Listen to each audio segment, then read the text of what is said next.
This is the You Winning Life Podcast, your number one source for mastering a positive existence. Each episode, we'll be interviewing exceptional people, giving you empowering insights, and guiding you to extraordinary outcomes. Learn from specialists in the worlds of integrative and natural wellness, spirituality, psychology, and entrepreneurship. So you too can be winning life. Now, here's your host, licensed marriage and family therapist, certified neuro-emotional technique practitioner, and certified entrepreneur coach, Jason Wasser.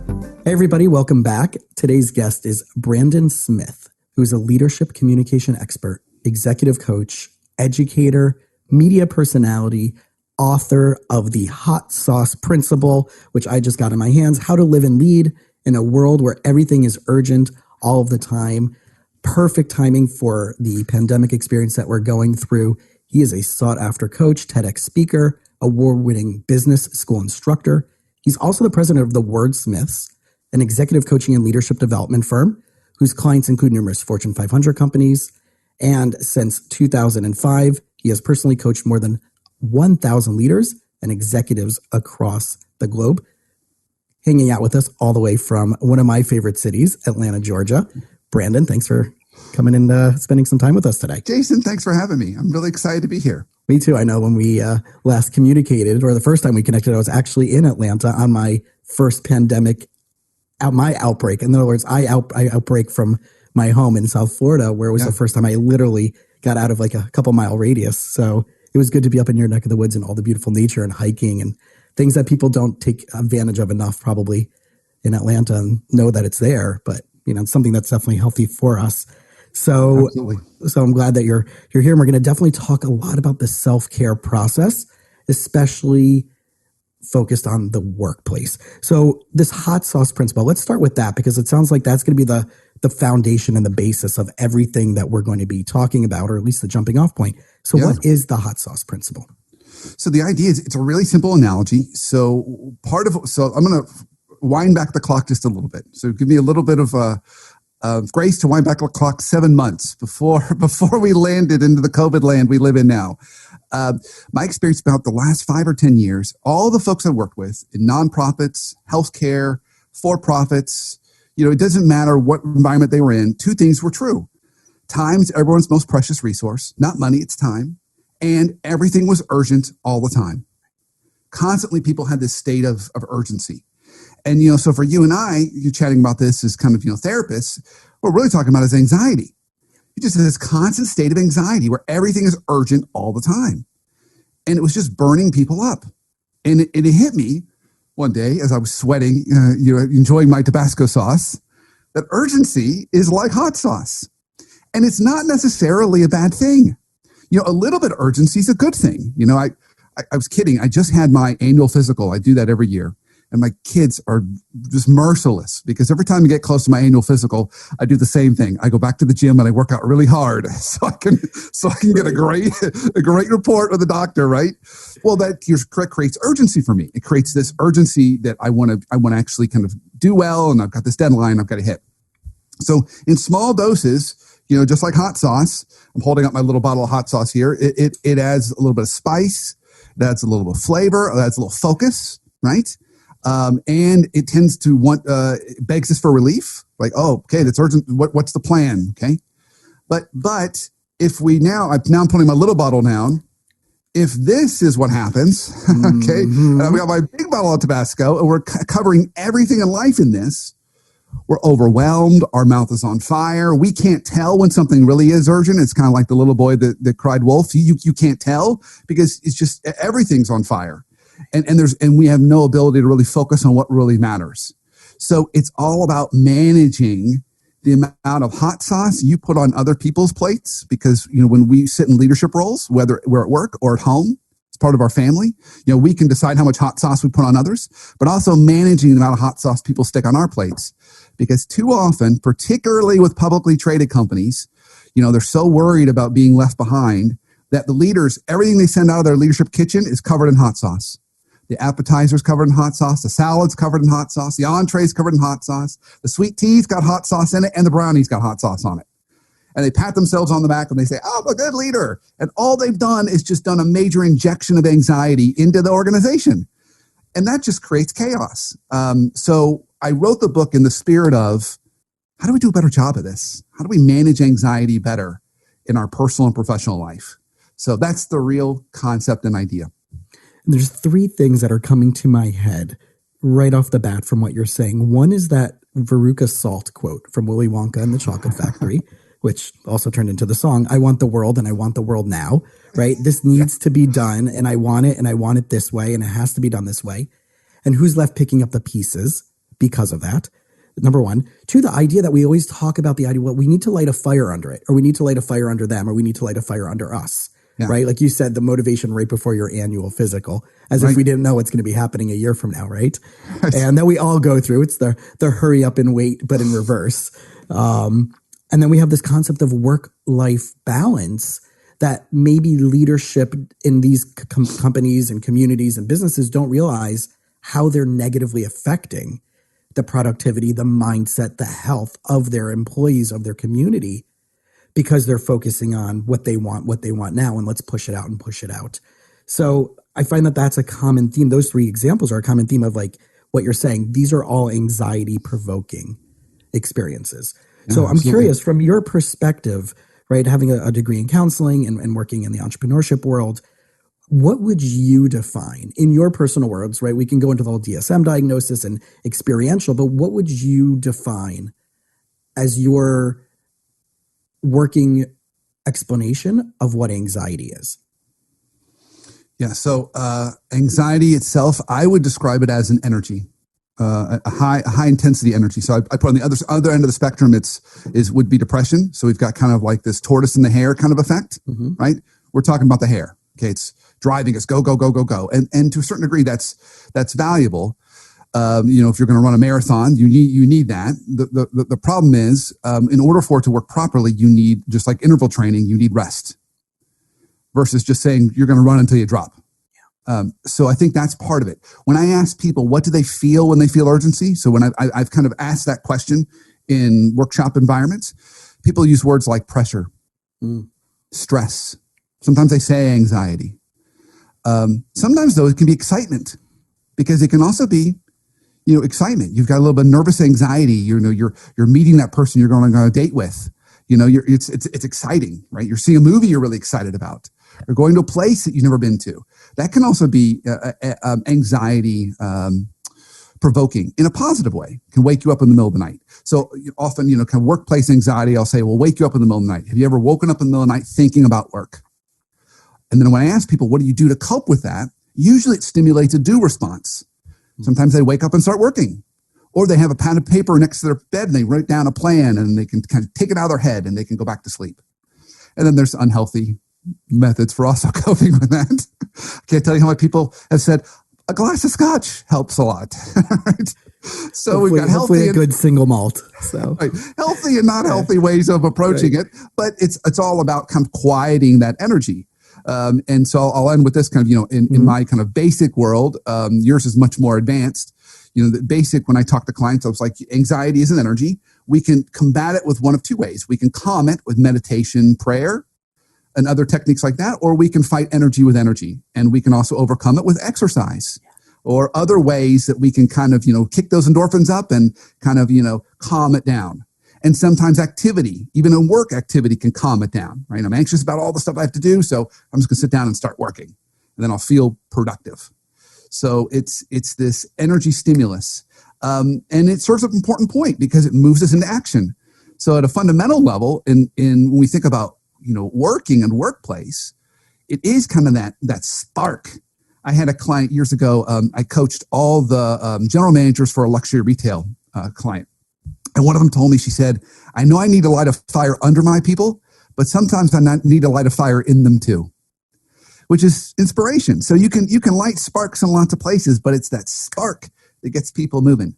Yeah. So I would say that from my vantage point is kind of a more of a workplace, my handle's a workplace therapist. So kind of in the working world, that's would be how I would kind of define and kind of color that world.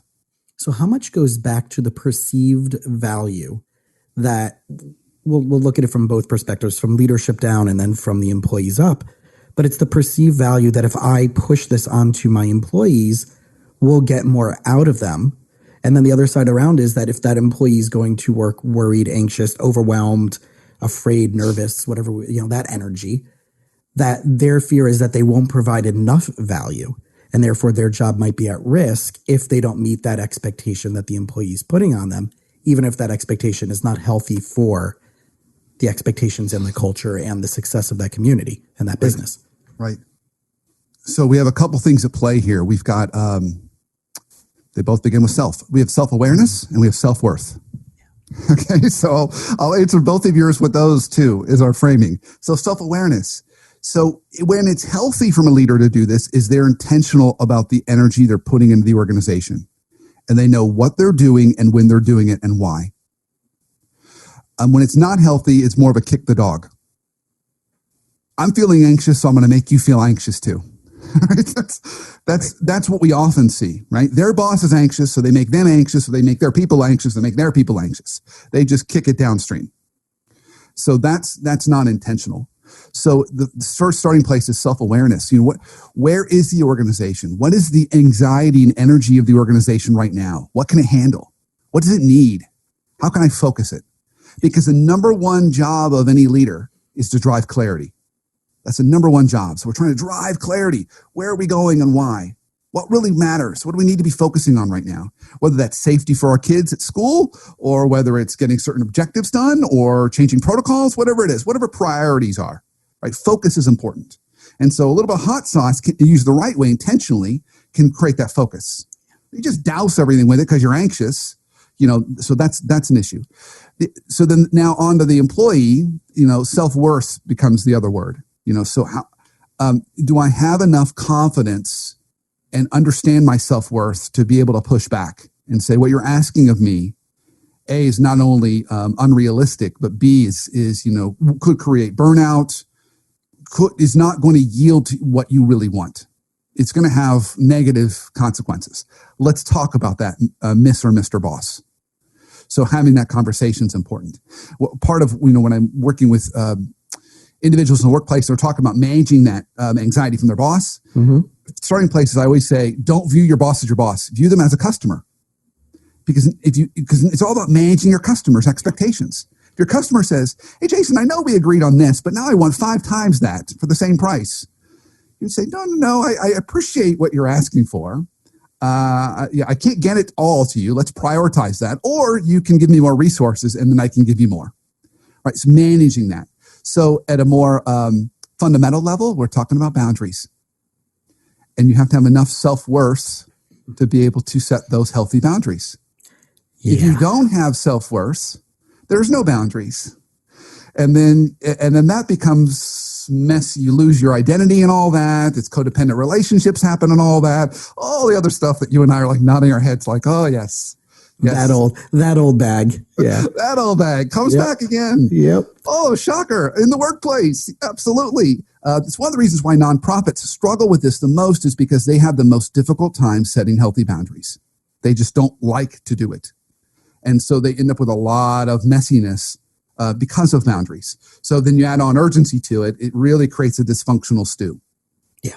And I find it that when I have, usually any of my clients that are working in some type of corporate setting and they're maybe just below middle management, I'm finding that a lot of times they're saying, if only my superior would allow me to have a little bit more influence, would allow me to show them what the system is missing versus them being threatened by the fact that I could be a replacement to them if I get this right, because they haven't.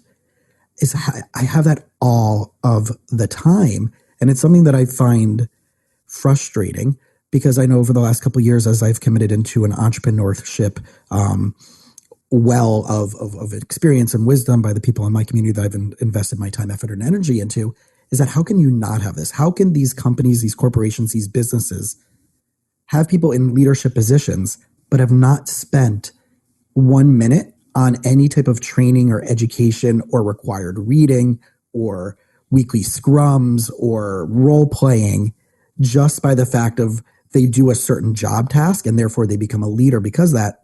So you have the tactical side of, right, here's a product we need to push out, but the managing it and the relationship factor is the process behind it that's I find very, very lacking.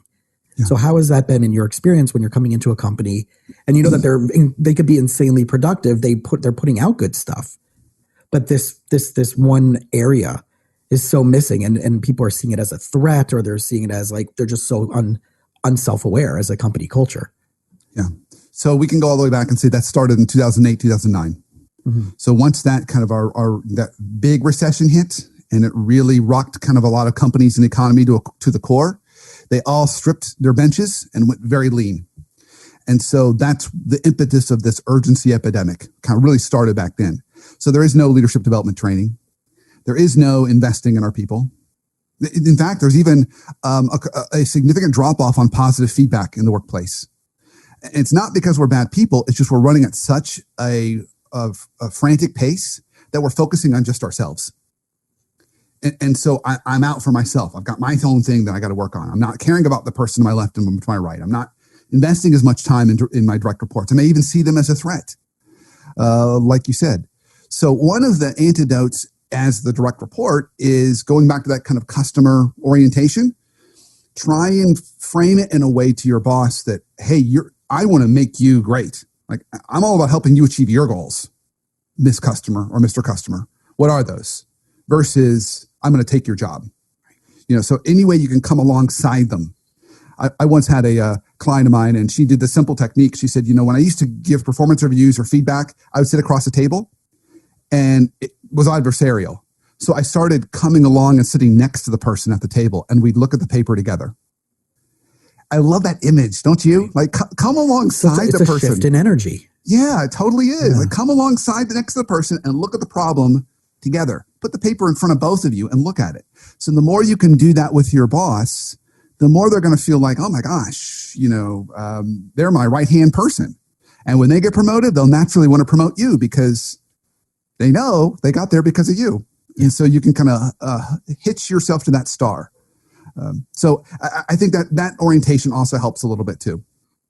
Do you find that their conversation about from leadership down, that the conversation about where that employee fits into the long-term plan of that company is not happening enough? In other words, I'm seeing it from my clients who are working for, let's say, a major international company, and they're in a local place here, and they said, I would love to have this position. And I've been with the company for 14 years. Yeah. And I said, okay, so what do you need to know in order to be able to hold that position, like whether academically, whether it's by training? Do they know you're interested in that position? 2, have you talked to HR? Have you talked to your senior supervisors, whoever it is, and said, like, I'd like to get there within a certain amount of time frame.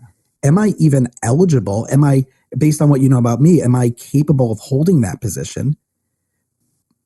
And that communication from both sides, the responsibility of both sides to express it more, I'm also see as part of the challenge that's showing up in my office. And I'm trying to have my clients take that proactive stance of saying, go ask them, go sit with them. Yeah. This is where I'd like to be. Yeah. Who can train me? Who can or is it never going to happen? And then you need to probably start looking elsewhere at a different job in a different company. Yeah, absolutely. I'm seeing all that. So we're in the trust tree, right?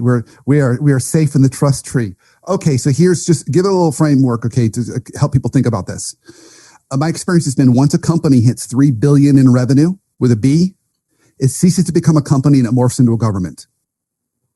So any company that you see that's over $3 billion is actually not a company; it's a government with lots of politics and lots of politicians that get paid lots of money that no one really knows what they do. And so politics plays a big part in all this. So one of the big dysfunctions in the workplace is there is a lack of clarity and candor on that promotion conversation or professional growth conversation. So I have all the time have employees or clients even that I'll coach and say, have this conversation with your boss. Your boss will say, yeah, well, next December, definitely. And December comes and goes. Oh, no, it's just the timing's not good. We got things. It's going to be April. April comes and goes. And that really frustrates the person because they feel like they're being kind of like dragged along. So to have a really honest conversation and say, I can't control maybe the promotion schedule, but I can control the things you can work on to help you grow. I think that's a much healthier way to do that. The other element around this is because everyone's running so frantically, and if we're talking about big publicly traded companies, they're driven so much by the market. And if you look closely at publicly traded companies, you're looking at 3% growth rates. They're hardly growing at all. So the only way they make shareholders and analysts happy is by cutting expenses. So there's always another headcount reduction right around the corner. And you're asking for a promotion. So it feels counter to kind of that's the irony. Most people think, oh, I'll work for a big company, I'll have job security. Ironically enough, that's probably the last place you're going to get job security. Because that's the only way they can hit their numbers is by cutting people. So not to say it can't happen, but so those factors play into it a lot. Where I do see it's happening, it happens more reactively right now. So a lot of industries have had an older workforce. Those folks are all retiring right now. I can't tell you how many clients where they said, we just had a whole wave of retirements. We're going to replace them with these late 30-something, early 40-year-olds. But this is like a 2-level jump promotion. So they're asking me to say, can you help them kind of get there? Because we're really, moving them quick because we need to fill those seats. Right. So it's happening, but more reactively than proactively.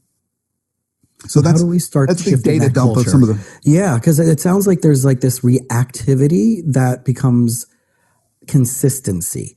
And since they're still playing catch up from that recession, especially now when we're going through such chaos that the market had this big, massive expansion. And then the last week it's been just more chaos. And we know it's cyclical. We know every 3 to 5 years there is a rebound in that. And I've heard so many people say is as long as you don't pull your money out, you're never going to lose $1 unless the company goes out of business. But beyond that, like people, there's an expansion and a constriction that I definitely see happening.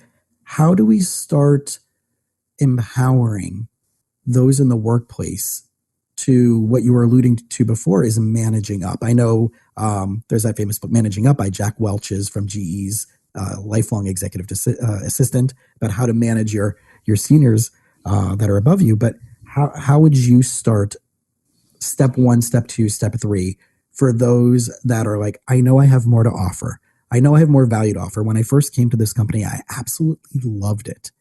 Now I'm realizing that I'm being handcuffed by the politics. I'm being handcuffed by maybe my supervisor.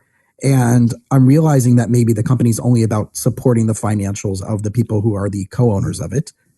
What can I do to have more influence so I can bring more value and they can register that?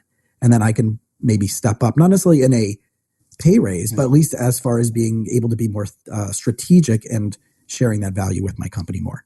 Okay, love this conversation. All right, so little bit of a plug, but inside the book, okay, there's a trust formula, and I'm going to talk about it right now. So you don't even have to read the book to get the trust formula, but there'll be more description of it in the book. So I'll go back in time a little over 10 and a half years ago. I was teaching at Emory's Business School here in Atlanta, and I was thinking about how do I take trust and turn it into a mathematical equation, because I've got a lot of engineers who are taking MBAs, and they're how do I get their thinking around this? And so this is what I came up with.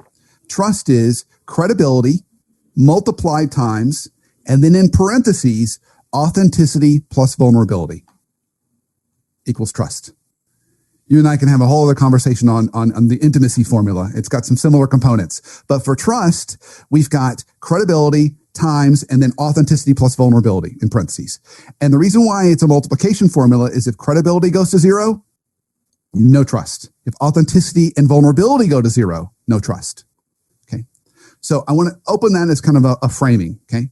When we are trying to support our boss, you enter into the formula with credibility first. So you double down on credibility in the first 6 months. So you want the first starting place for anything like this. And I talked about clarity. Clarify expectations. Number 1. I'm an anxious enough guy as it is. The last thing I need is to be guessing at work. So when we clarify expectations, we're not guessing. And you can always be on point. So the starting place is, Miss Boss, Mr. Boss, what are your goals? What are your objectives? What are you being measured on? What do you want to get accomplished this year? What would a perfect, let's look into the crystal ball a year from now. And you say, gosh, 2021 was amazing. What would amazing look like? What would you want to have accomplished? And once we know their objectives and expectations, we can push towards that. So the first starting place is that. And then also part of credibility are subtler things like responsiveness, being lightning responsive to your boss. Every time they send an email, respond back. Doesn't mean you have to be the perfect answer. Just means, hey, I got it. I'll get it to you on Monday. Consistent communication, frequent communication. All those are elements of credibility. And we are, after about 3 to 6 months of really doubling down on credibility, we earn the right to go to the right side of the formula. Then we work in authenticity. We start to share a little bit more of our thinking and what we're seeing. And we work in vulnerability, and we say, I don't know, or I need your help, or I need more resources. So we earn the right to go from left to right. In the consulting world, they call that the move to becoming a trusted advisor. So you want to become a trusted advisor to your boss, but the starting place is credibility. So you always want to start there. I had a student several years ago at Emory. She came back from her summer internship and she said, I did not get an offer. And I said, well, what happened? She said, well, I know I was the favorite intern. There was 20 of us and all the interns loved me because I'm just me. I'm real all the time. I tell everybody what I think. I said, okay, well, that's great. Well, tell me how your interaction with your boss went. She says, well, we sat down on our first day of work and she shared with me the summer project. And I told her exactly what I thought about it. All my issues with it, all my problems with it. She started on the wrong side of the formula. She jumped too quickly to authenticity, vulnerability. She needed to start on credibility, get clear on our boss's goals and expectations, double down, and then given it's a summer internship, maybe about week 6, she starts to work in authenticity, vulnerability. So that is a little bit of a roadmap, but it starts with clear expectations, meeting those, and then really kind of managing that. My personal belief is you can eliminate 50% of all workplace-related dysfunction that's people by clarifying expectations. 50% of all the stuff that we deal with that's people-related, even personally, is because we're guessing wrong or they're guessing wrong. And then we get upset, like, well, they didn't know. I wanted them to do that. One of the themes that I shared this week with one of the classes I was teaching, and then I brought it back into my clients, was the concept of oversharing sometimes is the best thing that you can do when it comes to an expectation of what you would like to have happen and how you would like it to be done for you, especially in the context of a relationship. Yeah. Considering that a business is full of relationships, right? We can call it the politics, but at the end of the day, it's a system, right? Which you and I know. And the system is full of relationships that have lacking of boundaries or right? All those different things. The overshare of this is what I would like. This is how I'd like it to get it done. This is when I'd like to get it done. And is that possible for you within that context? Yeah. Right? Yeah. And when I share that with a few people, they're like, but what about the spontaneousness of it? I'm like, well, you're sitting in front of me right now with your spontaneousness. Did that work? In other words, right? You do have to be proactive. You do have to have some level of regimented thinking because you want to lead them. It's that parenting with love and logic. I don't know if you remember that from back in the right. It's that we're going to create the boundaries of you can do this first or you can do this first, but both need to be done by 7 p.m. and then you can have your free time. But if you choose not to, here's the consequence. So in other words, it's not the consequence is already laid out. You have the choice. You know how you can get it done. You know how you're supposed to get it done. You know when you're supposed to get it done. Do you have any questions? And is there anything you need help on in that specifically? Yeah. Right. You'll love this. The military changed how they gave commands, and they went to something called commander's intent, which is exactly the same thing. So the commanding officer now comes to those discussions with their direct reports, and they issue commander's intent for the mission. And that's the why of the mission, the what of the mission, and the when of the mission. But they let them decide the how of the mission because there's too many variables on the battlefield. It's the same idea, and it's healthy. So what we're really talking about is healthy relationships. It's the same stuff. It's why sometimes when I go back to nonprofits, when I go into nonprofits and talk about kind of how to improve how they operate, they'll come back to me and they'll say, you're trying to make us corporate. No, I'm trying to help you have healthy relationships, clear expectations, clear roles, and balanced feedback, more positive than negative. This is what you want in a relationship with a significant other. It's not corporate necessarily as it is healthy. But yet, we struggle with that in all aspects of our life, whether it's professional or personal. And it's so interesting that in the nonprofit world, when they have to apply for their nonprofit status and they have to have their structure shown, hierarchy, all of those different things, most times I find that it's way clearer of what that business structure is in a nonprofit than it is in a for-profit. And yet they're saying exactly that, but we're not a corporation. We're not a company. Well, you are, And just because your goal is to use all of your money by the end of the year doesn't mean you still don't have to make money. Still doesn't mean you don't have a mission. Still doesn't mean you don't have quarterly and annual goals and a corporate culture. And I find that so interesting because the mindset, and tell me if this is rung true for your experience, is that there's a nonprofit mentality even about the boundaries. Well, we're doing something for the sake of something good. So therefore, I have no problem asking you to do more than what's expected of you. Because if you don't, you're not doing something for the sake of good. And what's wrong with you in that regards? So it's a really tricky thing. What we love about nonprofits is they're so mission driven. They've got a higher purpose. We say, gosh, wouldn't it be better if it's like the Lion and the Tin Man? Like, wouldn't it be great if companies had more heart? They need a heart. There's no heart in there, right? But nonprofits, they have this heart. But the problem is sometimes that heart can really break down boundaries. So the two ways I see it kind of in a negative way is sometimes people will hold it up as kind of a banner, like, you can't give me feedback because I'm so committed to the mission. I'm more committed than you are. So how dare you give me any feedback? And it can also lead to burnout. I've had more burnout with clients in nonprofits than in corporations, where they're just, they're working themselves to often hospitalization. Of all the clients I've worked with that have been hospitalized from work-related burnout, they've all worked in nonprofits. So people in nonprofits work just as much, if not more, than in corporations. That's not necessarily to say it's healthy, because it's usually because there's a couple of people over there just having coffee, so I'm picking up all their slack. So I'm working 120% and they're working 60%. So it's challenging. It's really challenging. Yeah. And I see it especially when you're talking about income disparity for the nonprofit workers, that they might be doing the same amount of work at a corporation or a for-profit business, making double to triple the amount of money. But I find there's so much guilt in that nonprofit. And again, I sound like I'm only talking about the negativities of nonprofit because I've worked for wonderful nonprofits and I'm involved with wonderful nonprofits. Sure. But that underculture, right? Because you and I are here to talk about what else is going on that needs to be talked about so it can get better as well. Yeah. Is the amount of like self-guilt of how could I ask for more money because I'm taking away from someone else getting that money, which is the philosophy that I love from like that law of attraction world, is that if you make $1, it's not taking another dollar out of someone else's pocket. So there's a lot of lack. There's a lot of belief of lack in that nonprofit mindset that is perpetuated. And I know how many times I have conversations, one with people who are running nonprofits or working for nonprofits, or a client of mine who works for banking and wants to support a nonprofit. And they're like, I would love to leave my job in banking to go work for a nonprofit. I'm like, once you do that, you do realize there's the politics, and then you're handheld by what your job description is and what you can and can't do.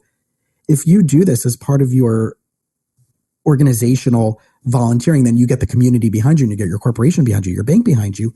You have much more power, plus because it's on your terms. Yeah. Right. And you can decide, I can make more money and I can give more money and be more involved, right? In a way that's much more liberating, and you can have more impact at that level. Yeah, absolutely. So here's maybe a simple, let's see if we can have an antidote that we can use in for-profit worlds, nonprofit worlds. It kind of works in lots of places. So in the healthiest, both as us as leaders and individuals, but even in kind of teams, the communication falls on a spectrum. On one side is operational communication. The other side is relational communication. So operational communication stuff like role clarity and goals and expectations and accountability and deadlines and process, right? And that stuff's important. That's healthy. We could also call those boundaries in many ways. It kind of establishes some clear rules to the road, how we're going to operate with each other and what matters.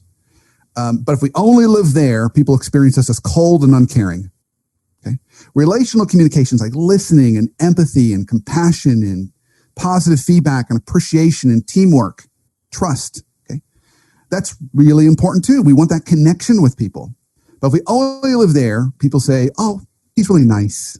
I have no idea where I stand, but he's nice. He's just the nicest guy. They don't ruffle the feathers. The feathers. Right. You would love to go out to coffee with him. He's just a great guy, right? And healthy is always middle-ish. Sometimes an organization needs to tip a little more operational because they need to clean some stuff up. Maybe they need to be a little more relational because people are they've been wounded and they need a little more love and attention. But middle-ish is always the right answer. And so sometimes corporations could go a little more on the relational side, really invest in their people. I'm finding that a lot now in the virtual world, where they thought things like authenticity and vulnerability were nice to have become mandatory on virtual calls. So leaders had to stretch themselves that way. And then nonprofits are pretty good on that side. They could probably use a little more of the operational stuff and have some good accountability conversations to make sure everybody's doing what they're supposed to be doing so we can do the best for the mission. So middle-ish is kind of healthy. And that's probably even true if we think about at home. We think about personal relationship with a significant other. We need a little bit of that stuff. Helps us to kind of know who's supposed to do what when. So how does that influence the emotionality of a community? Because I know, right, when you're around people for a certain amount of time, right, as that saying goes, you're the sum total of the 5 people you spend most of your day with. Yeah. And this contagiousness of either emotions, this contagiousness of energy, going back to the word that you started off our conversation with, that's going on in the workplace. So how do we start navigating and identifying that? Yeah. So this is a really cool body of research that I can't take credit for. I did a TED talk kind of spotlighting it, but it's great research. Started in the mid-90s. It's all about the contagiousness of emotions in the workplace. They call it emotional contagion. And they've uncovered a couple really interesting kind of nuggets out of that. Not all emotions are equally contagious.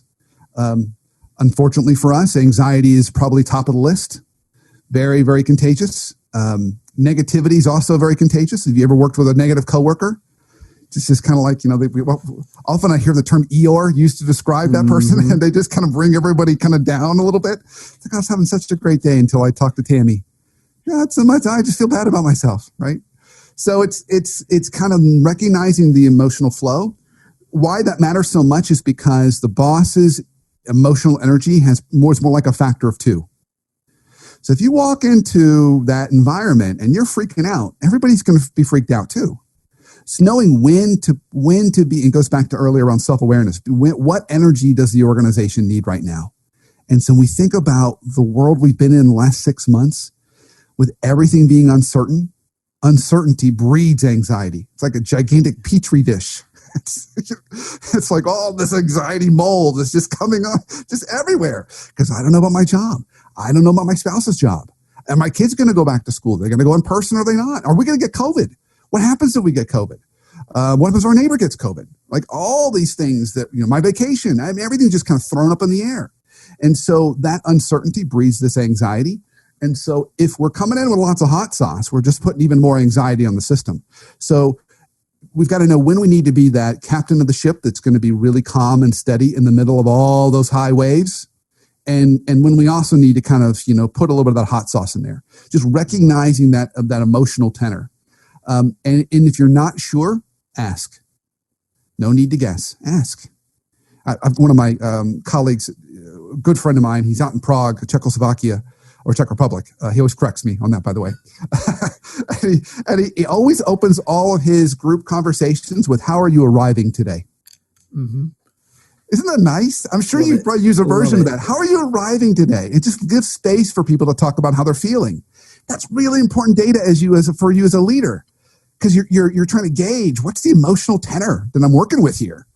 Because remember, we're trying to focus people, and emotions can either help focus or help distract. So it's not touchy-feely. It's quite practical. Like, what's the emotional energy? And because if it's really off the chart, I need to attend to that, because there's no way people are going to be able to focus on what they need to get done. So I love that question. How are you arriving today? Just be careful if you do that. Create lots of space for it, because people will tell you. They will tell you how they're arriving today. It'll take some time. I have this this phrase that I call, it's the Boulder Mentality of Boulder, Colorado, that I've spent a lot of time out there. One of my best friends lives there. And I find that people in a certain bubble within that Boulder community, because Boulder's known for that hippie consciousness and Naropa University and, meditation and stuff like that, that I found more often than not that people aren't going to ask you, how are you? They're more likely to ask, so what are you working on? Nice. Right? And it can be in the physical realm. It could be in your spiritual realm. It could be in your psychological realm. But that same type of thing. So like when I have my clients come back for the next session, is I don't usually start. I usually leave the space for them to bring something to the table. Yeah. Or the question they'll ask is, from the time our conversation ended last week, what has come to your awareness that we maybe either need to move forward on or we need to go back and revisit? Yeah, I love that. When I was hearing you say that, I thought to myself, I love that idea. What are you working on? It has kind of a proactive intentionality to it, which I do love. I almost wonder what if you changed it to what are you working through? Yeah. It's almost like I did not want to work on this, but this was thrown on me, and I'm trying to make my way through this. Could be another way to reframe it, because for a lot of us, it's like I'm working through this muck that I did not want to be in. Yeah. And how many people want to avoid those type of questions? Because, I know I live in South Florida, and I just met someone the other night who just moved down from the Upper East Side, and I'm like, you'll get pretty used to South Florida. It has all the flashiness of New York, minus maybe some level of intellectualism compared to what, people are doing and seeing pre-pandemic. Right? They're going to go to Broadway. They're going to read, there's the more well-read, and South Florida doesn't have the reputation for being the most intellectual community, unfortunately. And he's like, oh, it's okay. My friends who are moving down here are just like that. So we're okay. We're used to that already. We're looking for this, but some of our friends who are moving down, but again, as a cultural phenomenon, like people are afraid, like, oh, how are you? I'm good. What's going on? Oh, I've been busy or hectic, right? There's going back to that urgency that if I'm not showing up as harried, if I'm not showing up as overwhelmed, if I'm not showing up as if I'm producing something and being so busy, my value is decreased or diminished in the eyes of others. And I think that's one of the stories that we have to stop telling. And one of the questions that I have based on that is this idea of workplace safety has now taken on a new name over the last couple of months, where we've had in the last year, we've between the riots and then we've had the Me Too movement before that. But right now we have the politics coming into workplace. We've had the politics of the government, but we've also had the politics of COVID and what has been defined as safe working spaces. Yeah. Not just on a practical level, but on an emotional and a medical level. How are you finding people getting through that? What are some of the strategies and tips to help people manage? And if they feel like, wow, this is not safe for me, or my opinion is this, but my job's opinion is that, and I don't really feel like they're taking our best interest in mind, but I'll lose my job if I don't show up anyway. Right. Okay. So probably the biggest issue with this today is inconsistency. I can grab any three organizations anywhere on the planet, and I can tell you they're going to have a whole bunch of different set of rules, whole different philosophy. You and I were kind of kidding before we started the podcast, but my experience has been you almost think of it as a religion. People have their COVID religion, how the lenses they look through and how the world is supposed to operate. Yeah. Just like I might have my political religion, or I've got my religion, or my parenting philosophy religion, right?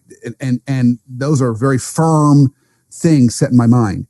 And the problem with the number one problem is every organization's creating their own religion. And so if you're going to do that, you've got to be really, really clear on explaining why. So that's the first step, why we're doing this, why I'm asking you to come into work versus not, or why I'm asking you to go through these protocols.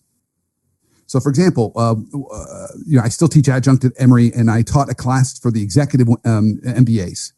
So even at Emory in the business school, the BBAs, not on campus, all virtual, okay? For the full-time MBAs, for the most part, all virtual. The executive MBAs, on campus. You have the option. Some can come in, dial in virtually. So I had folks on Zoom and then 15 in the classroom, socially distant, all the safety protocols. I'm wearing a plastic screen or a face mask, and then I'm standing behind a big plexiglass wall. And every hour we had to leave the room so the air could recirculate. Now, that's a policy I'd never heard of before. Right. I think frankly, Emory just made it up to make everyone feel better. Okay. But that's, everyone's creating their own set of rules. And even within the organization, it's inconsistent, right? You got all these different students that some are coming in, some aren't. So I think it's important that there's clarity as to why. And I do think that you have to be able to give people space right now to opt out. The healthiest organizations are giving them space. They're giving that flexibility.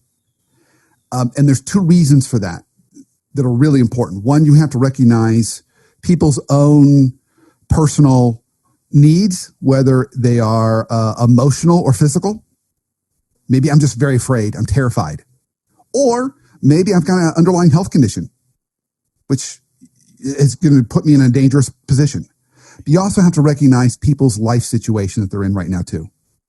What if it's two working parents and you're in a school district where they're doing virtual and your kids are 5 and 7? Well, how are you going to do that? So the best organizations are really, just turns out, it worked out perfectly, Jason. They both begin with C. They're leading with clarity on kind of those why they're doing it and compassion. So they're trying to give people grace, but they're recognizing that not everyone can do this, but they're also explaining why. The last thing is, I think you also want to attend to the emotional energy that these people are going through. We think about our folks, not only kind of healthcare workers, but my heart even goes out to folks who are working in restaurants right now. They've got to go through all these protocols, and yet you've got people who are really stressed out. Not all the diners, but probably 1 out of 10 probably shouldn't be out in public. Frankly, they should probably be talking to a therapist, not out in public. And so they're just being brutal with these service providers. And they often, in the emotional contagion literature, they talk about kind of the most challenging is when you have to deliver emotion to a recipient and they're not going to respond with the same emotion. So the example they always give is like hospice nurses. You've got to be upbeat and positive while the person's literally dying. And I think we end up with that emotional dissonance right now with a lot of folks in the front line. So being able to attend to them and give that extra support is also really important. Yeah. And I find the judgmentalness on both sides of the coin, right? Either A, you're not doing enough, or B, you're doing too much, right? The people are saying, what do you mean? That's not as bad. And we can go out, and I've been out and I've been fine and nothing's happened to me yet. Right? I love how they always say yet, because yet means that it could still happen, right?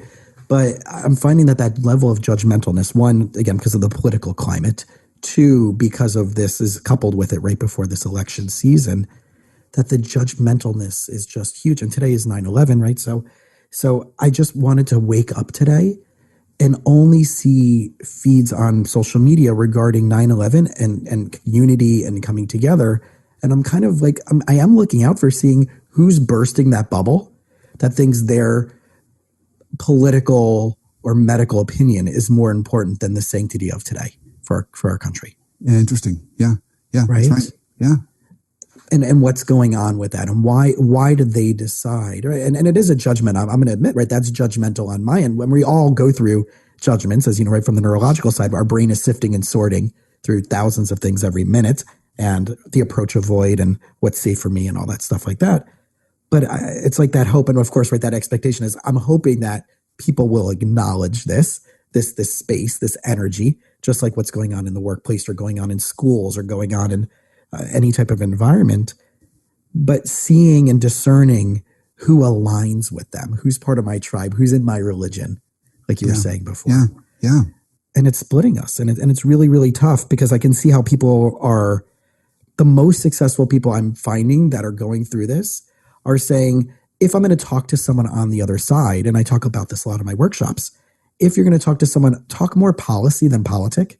Talk about where your starting point is, why you believe that which you believe, not just sound bites of everybody is this or everybody's that or these people are doing that, right? That's not going to get us anywhere. But like you just said, here's the reason why. Here's what we have up to date. The note I put down when you were talking was we're doing the best we can at this given moment, given the resources and the information we have. Yeah, absolutely. And go back to the trust formula. That would be a form of authenticity and vulnerability. I'm not saying I have the perfect answer. Right. Anybody would say right now they have the perfect answer. That would be wrong. That would be because we're all in a situation where we're vulnerable. So just acknowledge that. I'm doing the best I can. We're doing the best we can with what we have. and we're going to move forward and take it kind of one day at a time, 1 week at a time. There's folks I know in the crisis communication world, they say when an organization's in crisis, they can really only handle 1 week at a time. They can handle you can have one North Star beyond that, but you really need to just focus everybody 1 week at a time. We're just going to move 1 week at a time, everybody. Let's just get over this mountain, but we have to show up all at the foot of the mountain in order for all of us to get there together. But you have to show up. And it's I see the Daring Greatly book peeking out from behind your shoulder. I'm like, which books do I also have? I always like seeing that, right? Like, oh, like-minded stuff. So, right, but it's the vulnerability is not, right, that Brene Brown talks about is vulnerability is not the weakness. Vulnerability is the strength. And can you be scared? Can you be overwhelmed? Can you be anxious and still show up anyway and still try to bring your best game to the table? So as we kind of wrap up, I want to just talk a little bit more about the stuff that you're doing on the personal level, on your professional level, right? The book that just came out, The Hot Sauce Principle, but I know there's also podcasts and speaking and consulting. So let's just wrap up with a few minutes on all the different ways that you're bringing this awesomeness to the world. Well, I would say probably the first starting place is, so my handle, I picked it up years ago when I was on NPR affiliates, is the workplace therapist. So I kind of take all that stuff that you and I are so passionate about and try and educate people in the workplace that this isn't so scary. This is actually healthy stuff. So my blog and my podcast is The Workplace Therapist. It's where people can go and get resources to help them make their workplaces a little less messy, a little bit healthier every week. And then, of course, I get hired to do executive coaching or work with teams, both nonprofit and for-profit. And then, of course, any kind of speaking engagements, that kind of stuff, which, of course, now is all virtual. So it's all over Zoom, which I have found to be pretty effective, frankly. That's been one of those surprising things. But my latest thing that I'm really trying to put in people's hands is the hot sauce principle, getting people that copy that book so they can help to make their workplaces and their personal lives, frankly, not quite so flaming hot and just the right amount of spice that, they feel focused. So who would be most surprised to realize they need this book, but don't realize that they do? Probably the leader that is saying to herself or himself, we're just always behind. I got to push harder. So I'm a big baseball fan, so you got to bear with me for a minute. Okay. So, Greg Maddux pitched for the Braves, Hall of Fame pitcher, arguably one of the top 5, if not top 3 pitchers of all time. Pitchers, not throwers, pitchers. And he said the difference between a Hall of Fame pitcher and an okay pitcher is when an okay pitcher gets into trouble, they throw harder. When a Hall of Fame pitcher gets into trouble, they throw softer. I want to give this to the leaders that are trying to go harder, because that's not what they need to be doing right now. It's when they need more hot sauce is not the solution. It's like, oh, they don't quite get how spice. I need more spice. No, you've got plenty of spice. Dial back. So that would be the leader that could benefit from this the most. The one that is just so overwhelmed and so anxious, and they think more hot sauce is the answer. Mm. And I'm hearing from that, those that need to work on their touch and their finesse. Yes. Yeah. And goes back to self-awareness. Yeah. Be aware. How are you showing up? How are you arriving every day? And is that what the organization and your people really need? Awesome. So guys, those of you who are out there, please check out Brandon's book. Again, it's called The Hot Sauce Principle, and it's available pretty much wherever you want to go to find your typical book, right? The easiest way is Amazon, but absolutely lots of places to get your website, wherever it may be, and check out his social media. Again, Brandon, thank you so much for spending time. And I know that these are the conversations that people sometimes are afraid to have is exactly why I want to have these conversations, is that it needs to be spoken. It needs to be shared. It's the duality of, I know we can do better, but how do I own up to the fact that I might be part of that challenge in order for us as a team to get there? So I really do hope that this inspires those out there to connect with us through both your resources and through this podcast. So those of you out there, please subscribe to his social media channels, especially if you're in the entrepreneur and business world. And if you found any value in this, please subscribe. And even more so, leave us a starred review on our podcast. Not only does it give us some positive feedback, but it actually helps us be found by other people within the ranks and circles of other podcasts that are out there. And that helps us move up and be seen and get our words and our messages in front of more people. So again, Brandon, thanks so much for spending time with us today. Jason, thank you for having me. It's an absolute pleasure. Thanks for listening to the You Winning Life podcast. If you are ready to minimize your personal and professional struggles and maximize your potential, we would love it if you subscribed so you don't miss an episode. You can follow us on Instagram and Facebook at Jason Wasser, LMFT.